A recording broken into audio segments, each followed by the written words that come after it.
Tionghoa sendiri yang tidak mau menjadi bangsa Indonesia.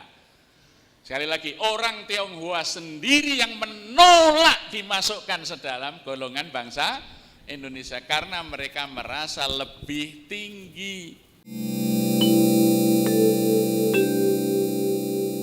Video ini hanya untuk mereka yang punya logika. Bagi yang tidak punya logika, skip aja. Masalah dengan persatuan bangsa di Indonesia ini adalah ada aja ya orang-orang yang terpandang, yang berpendidikan, yang menyebarkan kebencian dan kebohongan tanpa rasa bersalah. Dan orang-orang ini merusak persatuan bangsa ini. Saya baru aja dapat sebuah video yang katanya viral, yang isinya adalah ceramah seseorang yang bicara tentang sejarah Indonesia, tapi dengan fokus kenapa orang-orang Tionghoa di Indonesia itu sulit diterima sebagai bangsa Indonesia. Saya nggak tahu nama dia, tapi katanya sih namanya Ustadz Yasir. Tapi pasti dia orang terpandang, karena di dalam ceramahnya dia bilang bahwa dia itu diminta oleh Gubernur DI Yogyakarta untuk menjadi ahli dalam sebuah sidang perkara hukum yang melibatkan pemerintah daerah Yogyakarta.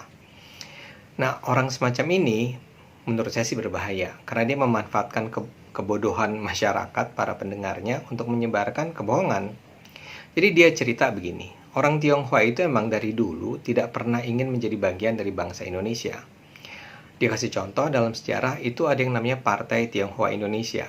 Dan Partai Tionghoa di Indonesia emang dikenal sebagai partai yang mewakili mayoritas keturunan Tionghoa di Hindia Belanda, di zaman pemerintahan Belanda.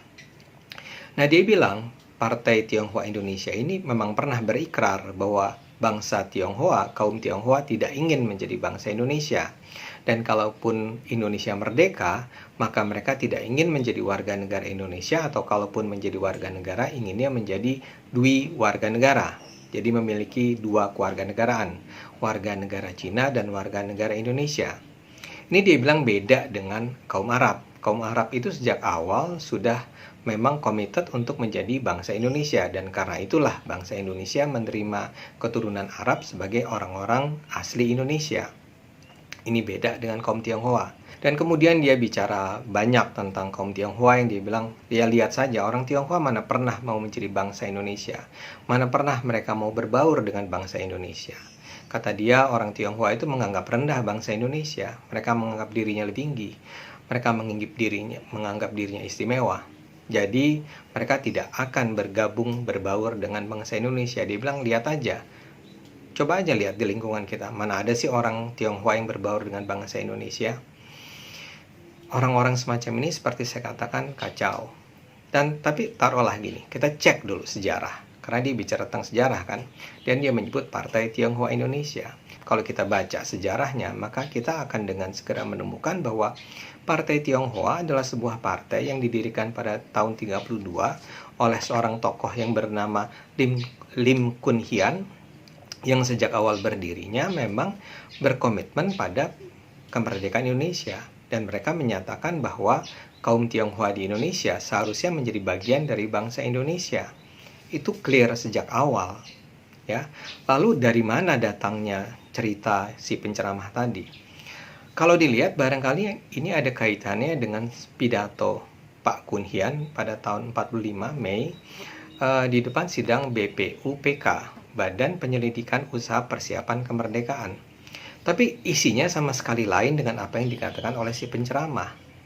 Pak Kun Hian justru mengatakan bahwa kita semua, umat manusia, ada bagian dari persaudaraan satu bangsa, yaitu bangsa manusia. Bangsa manusia ini hidup di negeri dunia. Jadi justru dia bicara tentang persaudaraan antar umat manusia. Karena itu dia mengatakan bahwa seharusnya yang namanya etnik, ras, ya, aliran, keturunan, itu menjadi hal yang tidak penting. Yang terpenting adalah kita semua adalah bagian dari bangsa manusia. Jadi dia bicara tentang persaudaraan. Nggak ada dia mengatakan bahwa bangsa Tionghoa tidak ingin menjadi bangsa Indonesia. Itu karang-karangan saja. Dan kemudian kita bicara tentang hubungan dengan keturunan Arab. Begini, kita harus bicara sejarah sedikit. Di masa kolonial, memang ada usaha adu domba dari pemerintah Belanda antara apa yang disebut sebagai bumi putra, pribumi, dengan orang-orang keturunan. Belanda membuat 3 kelas warga negara. Kelas pertama adalah tentu saja adalah bangsa Belanda dan orang-orang Eropa. Di kelas kedua adalah Tionghoa, Arab, India, dan Timur Jauh lainnya. Baru di kelompok ketiga, di kelas ketiga adalah bumi putra atau pribumi. Ya, tujuannya adalah untuk memecah belah antara Tionghoa, Arab, India dengan pribumi, seolah-olah kita adalah 2 kelompok yang berbeda. Nah, Partai Tionghoa Indonesia dan Partai Arab Indonesia adalah 2 partai yang sama-sama menolak gagasan tersebut, berusaha merombak segregasi tersebut. Karena baik Partai Arab maupun Partai Arab sama-sama percaya pada kemerdekaan Indonesia dan kesetaraan etnik bangsa dalam bangsa Indonesia. Dan menarik untuk mencatat bahwa Ketua Partai Arab Indonesia adalah A.R. Baswedan, yang adalah kakek dari Anies Baswedan. Nah, A.R. Baswedan ini pada dasarnya bisa disebut sebagai orang yang berguru pada Pak Lim Kon Hian tadi. Ya, kenapa? Karena Pak A.R. Baswedan bekerja sebagai redaksi di koran yang didirikan dan dipimpin oleh Pak Kon Hian ini, yaitu Sintitpo. Sintitpo adalah sebuah surat kabar yang akhirnya ditutup oleh pemerintah Belanda karena memang semangatnya yang sangat nasionalis.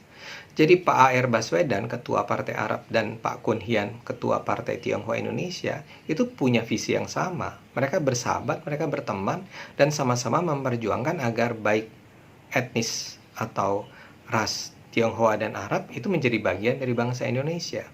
Jadi nggak ada cerita bahwa mereka itu sebenarnya berbeda, Tionghoa dan Arab. Dan nggak ada juga cerita bahwa Pak Kun Hian memperjuangkan agar orang Tionghoa punya 2 keluarga negaraan. Itu karang-karangannya aja. Dan kemudian ya soal bahwa kaum Tionghoa itu tidak pernah mau berbaur dengan bangsa Indonesia. Itu karangan dari mana? Karena pengalaman sejarah justru menunjukkan sebaliknya. Yang terjadi adalah dalam berpuluh-puluh tahun, terutama di era Orde Baru, kaum Tionghoa itu mengalami diskriminasi, di-exclude, disisihkan, diisolasi.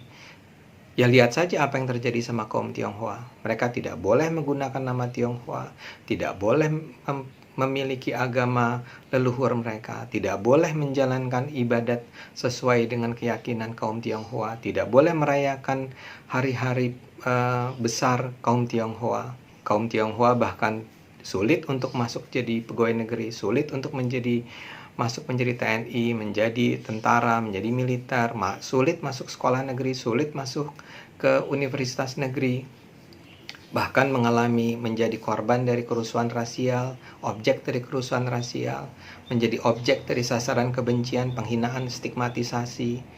Jadi di mana sebetulnya letak bahwa kaum Tionghoa ingin memisahkan diri dari bangsa Indonesia? Yang terjadi justru sebaliknya.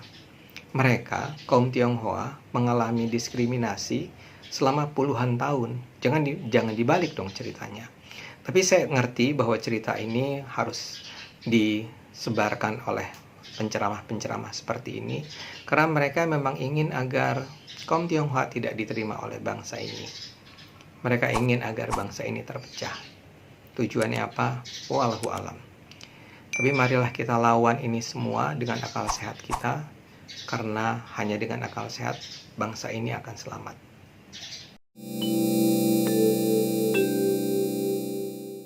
Kalau masih punya logika, jangan lupa subscribe, like, share, dan bunyikan loncengnya.